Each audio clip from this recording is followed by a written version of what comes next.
¿Qué tal? ¿Cómo les va? Soy Miguel Antonio Gutiérrez Goreca, director del Colegio Comprender. Bienvenidos a un episodio más de este podcast en donde abordamos temas de actualidad, jurídicos, de una manera desformalizada, y el día de hoy vamos a platicar sobre un tema pues muy interesante, muy vigente y que tiene que ver precisamente con la iniciativa de reforma a la Ley de Amparo. Para ello, pues me siento muy orgulloso, muy contento de tener a dos personas invitadas, a quienes yo respeto y admiro mucho por su trabajo y quienes van a estar dándonos sus consideraciones en este episodio. Maestra Julisa González, ¿cómo está? Muy bien, muchas gracias por la invitación, maestro. Bienvenida, maestra. Esta es su casa. Amigo, maestro. Muchísimo gusto de estar con ustedes.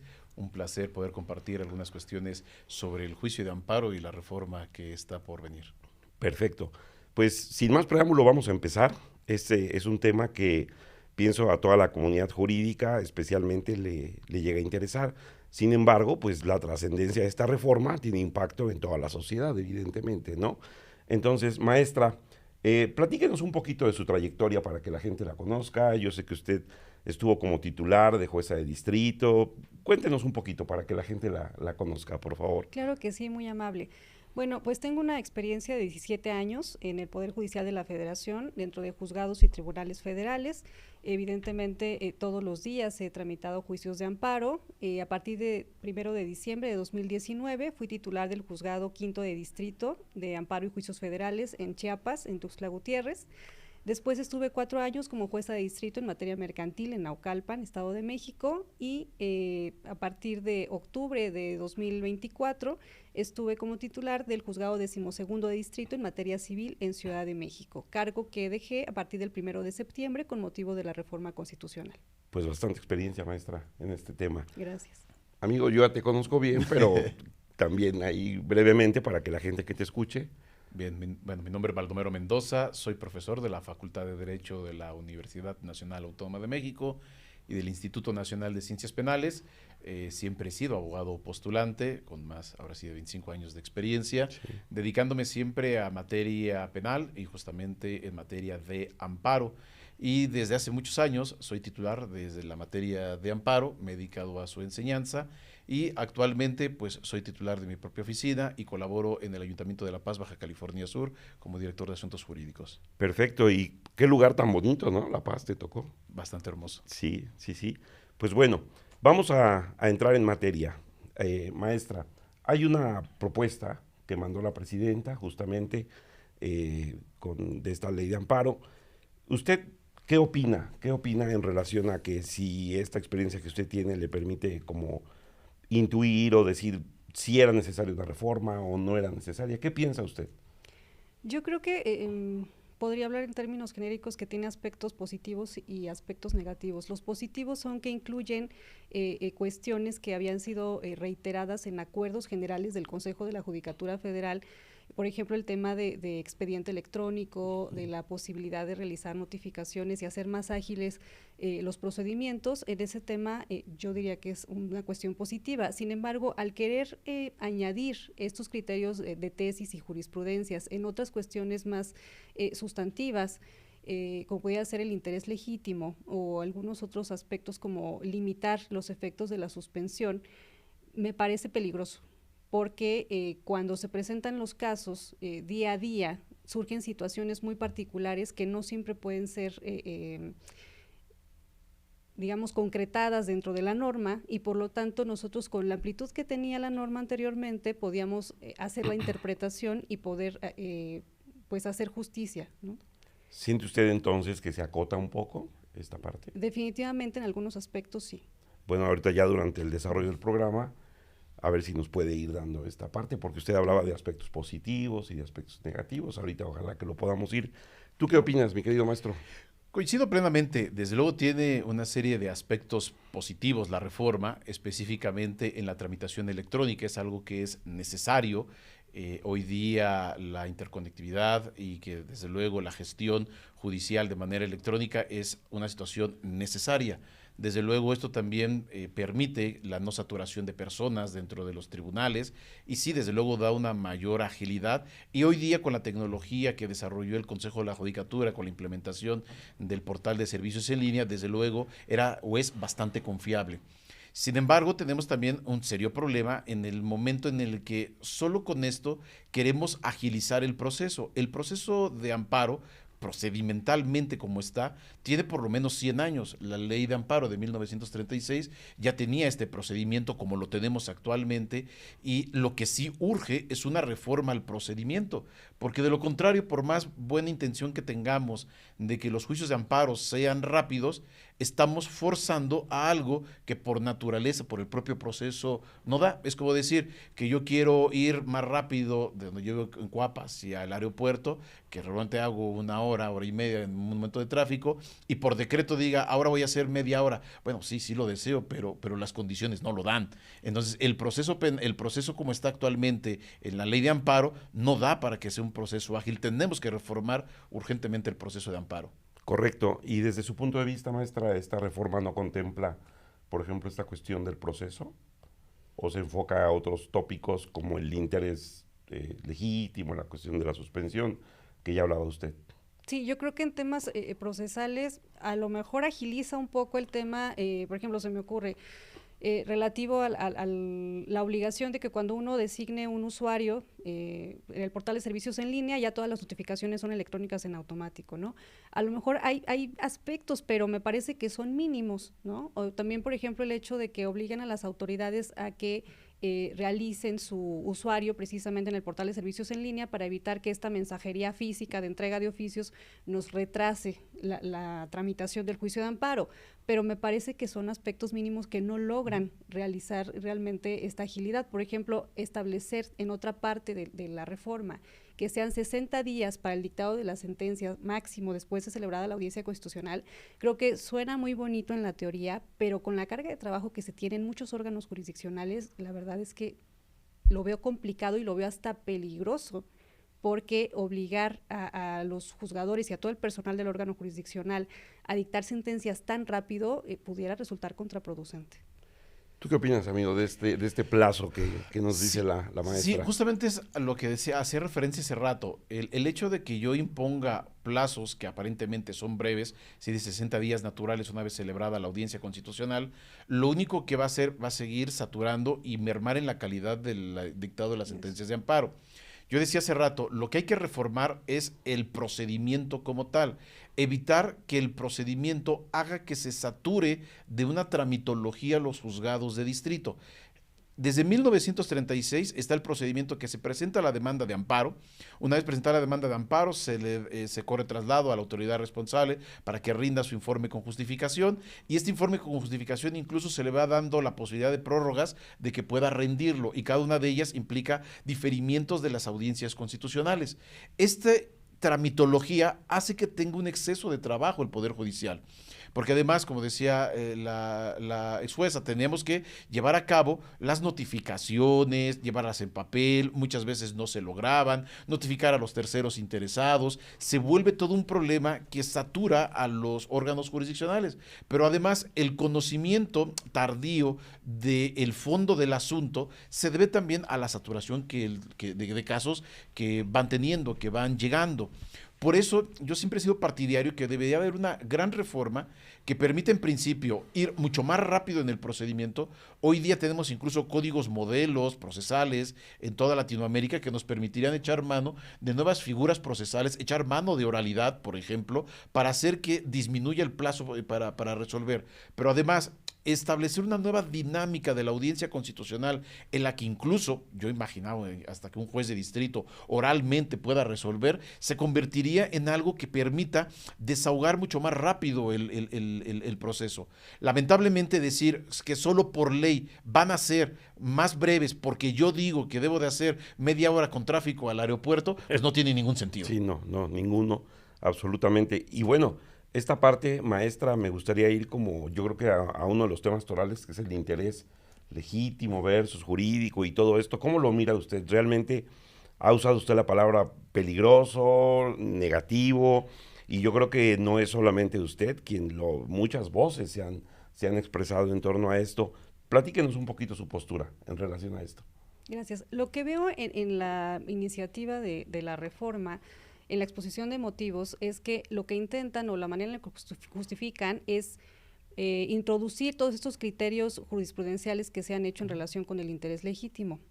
Sin embargo, justamente la jurisprudencia que citan meten aspectos relacionados con el interés jurídico y es ahí donde veo que es peligroso. Cuando menciona que debe ser una afectación actual directa, creo que es la palabra más peligrosa dentro de toda esta iniciativa en relación con el interés legítimo, porque justamente la distinción entre jurídico y legítimo es que este legítimo no necesariamente era una afectación de manera que incida, si bien incide en un derecho, en el patrimonio o en la familia de las personas, no lo hace de la misma manera que el interés jurídico. Entonces, creo que meter esa palabra ahí pudiera ser peligroso porque puede hacer que esto limite el acceso a la justicia de personas que realmente tengan una afectación, aunque no de manera inmediata.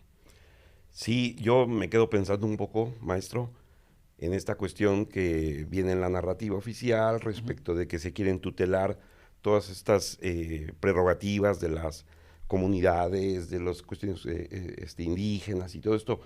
Al momento en que se limita este interés, ¿no será como contradictorio con esa misma narrativa? Sí, sí, desde luego que es contradictorio.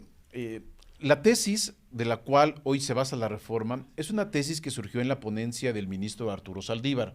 Él fue el que llevó a cabo justamente la presentación del proyecto que finalmente se votó. Pero en aquel momento tenía, o por lo menos una connotación distinta para poder llevar a cabo la situación de admisibilidad de los juicios de amparo para ver este interés legítimo que hoy se trata de materializar, pero más bien buscaba ver qué tipo de afectabilidad tendría que existir para poder admitir y para poder resolverlo. Si bien esta tesis que presenta Saldívar y que hoy es la base de la reforma, fue matizándose caso por caso. O sea, la Corte cada vez que resolvía, analizaba el caso y veía si existía esta materialización de una afectación o no para poder resolver respecto del fondo. Ahora, ¿qué es lo que viene? Porque tiene desafortunadamente una dirección muy concreta a la reforma. Evitar que colectivos, evitar que grupos homogéneos, heterogéneos, de los que van llevando los intereses difusos, puedan llevar a cabo el accionar juicios de amparo y lograr una suspensión, que para eso es como va dirigida la reforma. Regularmente, en el pasado, una de las cuestiones era de fondo analizar finalmente si había un interés o no digno de tutelar, pero mientras se otorgaban suspensiones, y es lo que justamente lastima y es lo que tratan de evitar. Con ello, desde luego, merman a grupos indígenas, a grupos vulnerables para poder acudir, porque en la mente ellos tienen todos los colectivos que promueven amparos y quieren evitar que estos colectivos promuevan amparos. Y es ahí donde viene esta afectación para este tipo de intereses que se buscaba tutelar, que son colectivos difusos, económicos, sociales, que son los que se protegen a través de estos amparos indirectos. Retomando esta cuestión, vemos proyectos como el Tren Maya, vemos temas como el aeropuerto, cuestiones en donde a lo mejor muchas colectividades estuvieron ahí en desacuerdo con la cuestión climática que se provocó dentro de lo que fue el Tren Maya, en fin, todo esto. ¿Qué opina, maestra, en relación con esta parte de estas suspensiones que anteriormente se lograban, que ahora podríamos intuir que ya no va a ser así? ¿Qué opina usted? Sí, bueno, como comenta el doctor, es complicado y suponemos que va a ser peligroso para estas grandes comunidades, pero inclusive para las pequeñas, ¿no? Para los grupos de vecinos, para los grupos de alguna demarcación menor, pero de todas formas la afectación puede ser complicada porque el juicio de amparo pues es el medio de control constitucional a través del cual podemos defendernos frente a un acto arbitrario de autoridad. Y si no tenemos ese mecanismo de defensa, pues entonces realmente pues estamos en la nada. En la nada, fíjate bien.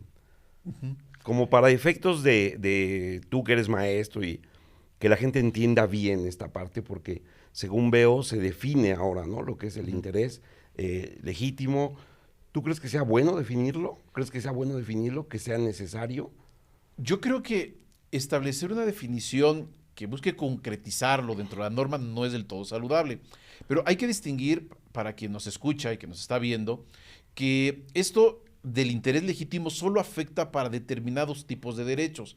Porque, por ejemplo, si la preocupación está hacia la materia penal, hacia la materia civil, a la materia laboral, en todos ellos siempre ha operado un interés jurídico. Yo debo de probar que existe una afectación a mi esfera jurídica para poder acudir al amparo. Por ejemplo, quien le dicta un auto de vinculación a proceso o que dictan una medida cautelar, desde luego tiene una afectación en su esfera jurídica, a su libertad, a su patrimonio, a su libertad de ambulatoria, y es lo que hace que pueda acudir al juicio de amparo. Ahí sigue existiendo y seguirá como siempre el interés jurídico, ese no está tocado. Lo buscan afectar a través de la suspensión porque dicen que las suspensiones no tendrán efectos cuando estén dentro del 19, más que para lo que dice el artículo 166 de la ley de amparo actualmente.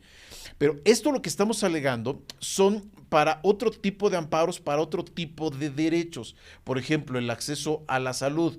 Por ejemplo, en Oaxaca tengo un buen amigo que promovía amparos para sanear los ríos. Esto era a través de un interés legítimo. O bien el medio ambiente, o bien los megaproyectos como el Tren Maya, en el cual se alegaba que afectaba el entorno ecológico de toda esta parte de la península y que iban en protección de este medio ambiente. Decían, bueno, entonces obtenían suspensiones y es lo que molestaba. Esos son los tipos de derechos los que están en juegos con el interés legítimo. Aquellos donde hay una colectividad que puede ser titular de ello y que podemos ir a petición de amparo para poder justamente proteger situaciones colectivas. Y ahí lo buscan mermar porque ya la colectividad solamente podrá ir uno en representación de ella si y solo si acredita que él en lo personal podrá tener un beneficio o una afectación, lo cual reduce el margen de poder impugnar estos actos. Y parecería un poco absurdo, ¿no? Sí, claro. Esa parte, ¿no? Porque... Es volver 100 años atrás al juicio de amparo. Correcto. Maestra, por ejemplo, en su experiencia como titular de un juzgado, cuando se señala a una autoridad responsable, se da el juicio de amparo y resulta que sí es responsable la autoridad, ¿le tocó sancionar a autoridades a usted? Bueno, me tocó realizar el procedimiento, pero en su caso someterlo a consideración del tribunal colegiado y que emitieran una sanción. Sí, definitivamente sí lo hubo, ¿no? Y por ejemplo, estas autoridades que de alguna manera están vinculadas a un juicio de amparo y que resulta que se finca una responsabilidad, ahora con esta reforma, ¿sufre alguna modificación? Sí, hay una parte en la reforma en la cual se solicita, más bien se da la instrucción al juez de distrito para que realice una solicitud ante las autoridades que en su caso manifiesten la imposibilidad que tengan para dar cumplimiento y que en su caso indiquen de manera fundada y motivada cuál sería la autoridad vinculada adicional que debiera presentarse al juicio de amparo. Entonces, menciona en una parte también de la reforma a los artículos que previo a sancionar e iniciar este procedimiento sancionador, se debe dar la oportunidad a la autoridad de que de manera fundada y motivada justifique cuál es la razón por la cual está imposibilitada para dar cumplimiento. Entonces, como que de alguna manera las beneficia a las autoridades, pero retrasa, me parece, el cumplimiento, porque al final de cuentas el procedimiento no es tan sencillo. No es que el juez de distrito sancione de inmediato a las autoridades, sino que debe pasar a través de un procedimiento hasta el tribunal colegiado y en su caso a la corte. Ok. Se dice mucho, Baldo, que se aumentó como la discrecionalidad, ¿no? En los temas de la reforma que se está proponiendo.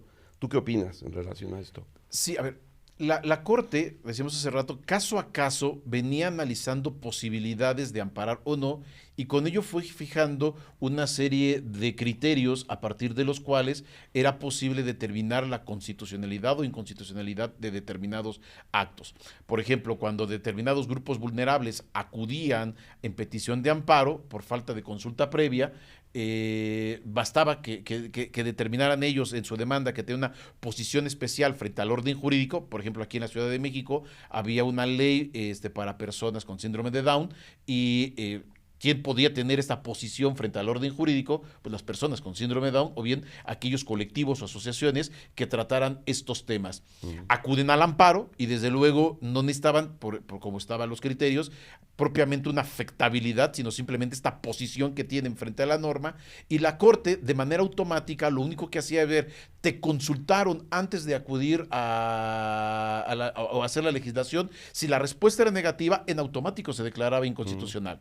¿Qué está haciendo actualmente la nueva integración de la Corte? Bueno, tenemos la posibilidad ahora de que la reforma permitirá que haya una afectación real. Tendrían que acreditar que esa ley me va a afectar a mí de manera real, para que vean cuál es el problema que tenemos.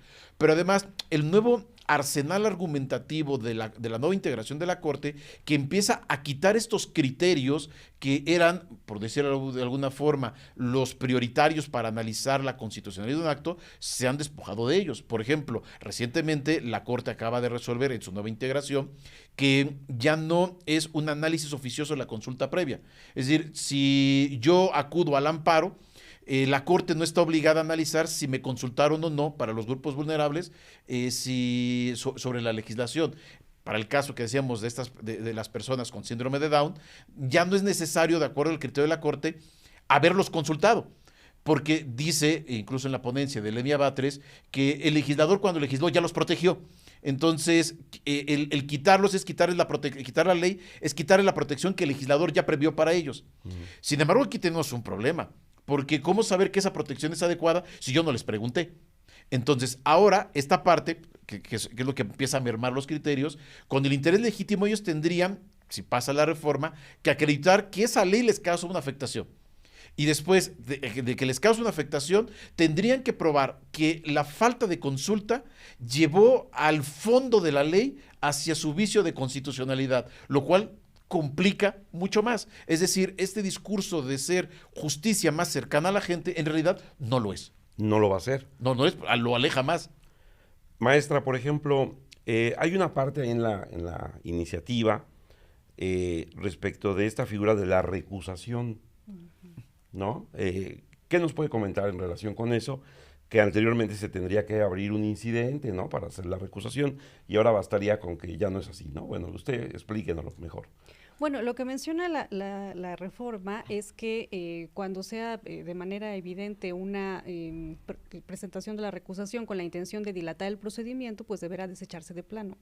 Sin embargo, este aspecto también me parece peligroso porque, bueno, ¿cómo va el juzgador o el órgano jurisdiccional a determinar si es evidente que es para dilatar el procedimiento o no? Eso es algo que tiene que analizarse a través de el incidente que menciona, ¿no? O sea, normalmente si yo digo este juez tiene algún interés o puede ser parcial, se usa la figura de la recusación, y ¿quién tendría que decir sí o no? Se dice, pero a través de una resolución en la cual se analizan las pruebas y se hace pues todo Pero no sería el mismo, a la misma persona que estamos recusando, ¿no? Ah, no, se manda en su caso al tribunal colegiado para Y ahora, que lo analice. y ahora ya no se va a hacer ese proceso. Lo que menciona es que podrá desecharse de plano, lo que se entiende que es por juzgador. el propio órgano. Que eso es interesante, y también lamentablemente están legislando con nombre y apellido. En el caso de Electra, de la cuestión de la causación de impuestos, se presentaron infinidad de recusaciones, empezando contra la ministra Lenia Batres por las manifestaciones que tenía respecto de la persona que estaba juzgando. Pero no solamente los abogados de Electra, sino también para evitar que ese asunto se votara, el fisco presentó recusaciones en contra de los demás ministros, lo que hizo que no se pudiera votar en la antigua integración de la Corte. Ahora, para evitar, por ejemplo, este tipo de recusaciones en contra de determinados juzgadores, los mismos ministros que el presidente puede decir, no, para mí es improcedente y me acabo con esto y continuamos con el proceso, lo cual haría de que jueces podrían intervenir incluso cuando está en pop intereses para seguir conociendo el asunto, como estos famosos casos que dijimos hace rato, porque llevan ese nombre y apellido para evitar eso. Y justo que tocas ahorita el tema de la materia fiscal, que también vemos que dentro de la ley de amparo hay grandes tópicos que se abordan en relación a que dicen, no, pues ya no van a estar usando el amparo de manera indebida para evitar la ejecución de las sentencias, y en materia fiscal, que sabemos que, bueno, pues es una materia especial, obviamente por la función recaudatoria, y todo esto ahora se dice, te tienes que esperar hasta el remate y antes no puedes hacer nada, ¿no? No puedes estar promoviendo ahí amparos indirectos, ¿Qué pasa ahí con esta reforma en materia fiscal en donde ahora se van a tener que esperar hasta que sea el remate y ya no antes, ¿verdad? ¿No lo puede explicar, maestra? Sí, bueno, realmente es una parte en cuanto al tema de esperarse hasta el remate que me parece que ya estaba prevista. Lo que me llama la atención es que ahora son más casuísticos en cuanto a si promueven algún recurso o si promueven algún procedimiento para la prescripción del crédito, deberán esperarse hasta que termine y lo hacen como más específico como para evitar que cualquier cuestión se pueda colar en el interno. También un punto importante en materia fiscal es el tema de evitar la suspensión cuando hay un congelamiento de cuentas por parte de la Unidad de Inteligencia Financiera, lo cual pues resulta igualmente un arma de doble filo, ¿no? A lo largo de mi experiencia he visto múltiples juicios de amparo relacionados con este tema y han llegado a la oficina personas que manifiestan que no tienen ni idea de por qué está este congelamiento de cuentas y evidentemente, bueno, hay que darles hay que esperemos que actúen de buena fe y habrá quienes sí de verdad no tengan nada que ver con alguna cuestión ilícita, pero habrá quienes sí lo tengan, entonces pues pagan justos por pecadores. O sea que ahí se cierra la oportunidad para personas que de manera injusta se les haya congelado una cuenta, como se dice coloquialmente, sí. Ahora tienen que esperar al final. Sí, tienen que esperar en su caso, bueno, se niega de plano la suspensión provisional, y en su caso podrán demostrar, lo cual siento muy cuesta arriba a través del incidente de suspensión, esperar hasta la suspensión definitiva para demostrar en ese momento que no es dinero proveniente de una actuación ilícita. Si es así, en la suspensión definitiva se puede conceder, pero realmente les están imponiendo toda la carga pues a los contribuyentes. ¿Qué opinas? Sí, desde luego, esta parte de la UIF que dicen que hay que darle dientes para poder llevar a cabo el congelamiento de cuentas y evitar que se lleve a cabo las transacciones con dinero de procedencia ilícita, en principio es bueno, saludable. Claro, claro. Sí y solo sí, la UIF supiéramos que actúa siempre de buena fe. Ahí tenemos un grave problema porque la UIF regularmente ha actuado muchas veces con intereses partidarios o simplemente es utilizado como una arma para poder mermar a determinadas personas. Y es ahí donde encontramos serios problemas. Si partimos de la idea que la UIF va a trabajar de manera legal, conforme a derecho y que es con base en investigaciones serias, bueno, entonces no tendríamos ningún problema. Pero lamentablemente muchas de las personas que acudían al amparo era con simples indicios que no llevaban a nada a la UIF, pero solo con esos simples indicios llevaban a cabo el congelamiento de cuentas. Y esto implicaba una lucha constante, incluso de años, para poder liberar las cuentas que la UIF estaba congelando. Y ahora la carga probatoria, pues como al final es materia administrativa, la dejan al quejoso para que en el amparo pruebe la procedencia de esos recursos y en su caso lograr una suspensión, después con miras hacia el fondo del asunto, que dicho sea de paso es una de las excepciones para poder ofrecer prueba que hay en amparo, porque realmente en amparo no se puede ofrecer prueba, salvo que las personas no hayan acudido al procedimiento donde se les afectó. Y aquí la UIF, cuando afecta, pues nunca te llama al procedimiento. Correcto. Maestra, pero también hay otros temas, ¿no? En la ley de amparo, como esta cuestión de competencia económica, la cuestión, por ejemplo, de que tiene que ver con las cuestiones de las concesiones también, de medios de comunicación. Platíquenos un poquito de esto, ¿no? Yo por ahí estaba leyendo esta cuestión y parecería ser como que también se pudieran revocar concesiones y platíquenos un poco. Sí, bueno, hay una parte en lo relativo a la suspensión del juicio de amparo que establece que cuando se solicite la suspensión y se haya revocado alguna concesión, autorización o permiso, no será posible conceder la medida cautelar.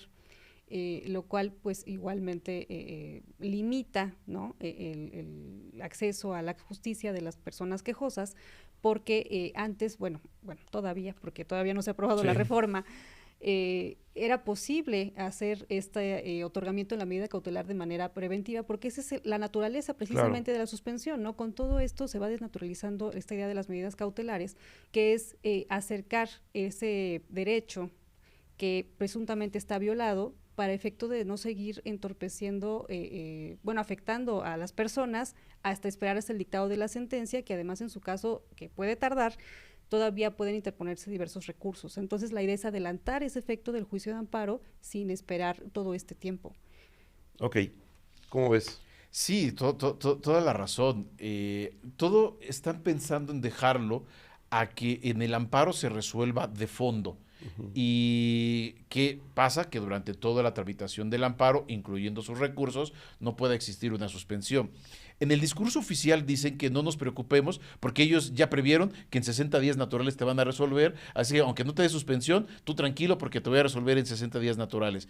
El problema está entonces llegar a esa audiencia constitucional, como ya dijimos, que puede tardar mucho tiempo, incluso años, porque el proceso es muy lento como tal para poner en estado de resolución un caso, pero además durante todo ese tiempo no puedo yo adelantar estas ideas que ya habían venido avanzando la Corte respecto a apariencia de buen derecho, peligro de la demora, con base en derechos que se habían adquirido y que ahora te puedo permitir bajo determinadas condiciones que continúes disfrutándolos en tanto yo resuelvo de fondo la sentencia. Entonces, lo que merma más, o que se busca mermar, como vimos hace rato en materia penal o ahora en esta materia de telecomunicaciones, es los efectos de una suspensión. Igual en materia fiscal es también mermar los efectos de la suspensión para todo dejarlo al fondo del asunto, lo cual, pues desde luego ya dijimos, pues también hace que no se obtenga una reparación de manera inmediata y de igual forma la suspensión vaya perdiendo la esencia que la Corte en su antigua integración vino acuñando para que pudiéramos tener efectos adelantados en ella. Sí, porque es como en un proceso administrativo. Yo te pongo, ya hay un acto y ahora pues te espérate, pero en vía de mientras, pues ya te dejé tu lana congelada o lo que antes podías. O no vas a disfrutar de la concesión que ya tenías, Ujú. porque puede ser que hay un acto arbitrario, porque también lleva nombre y apellido. Sabemos todos aquí cuáles son las concesiones que quieren revocar a futuro. Ok. Y entonces estas concesiones pues ya no podrían acudir al amparo y obtener suspensiones, sino espérate hacia el fondo. Y si te lo niego, espérate después a que llegue al colegiado. Y si no, espérate que llegue a la corte. Y todo ese tiempo, pues una merma de derechos. Sí, totalmente. Maestra, para ir concluyendo, usted más o menos en relación a este plazo, ¿cuántos asuntos se manejaban, por ejemplo, en un juzgado como el que usted lleva?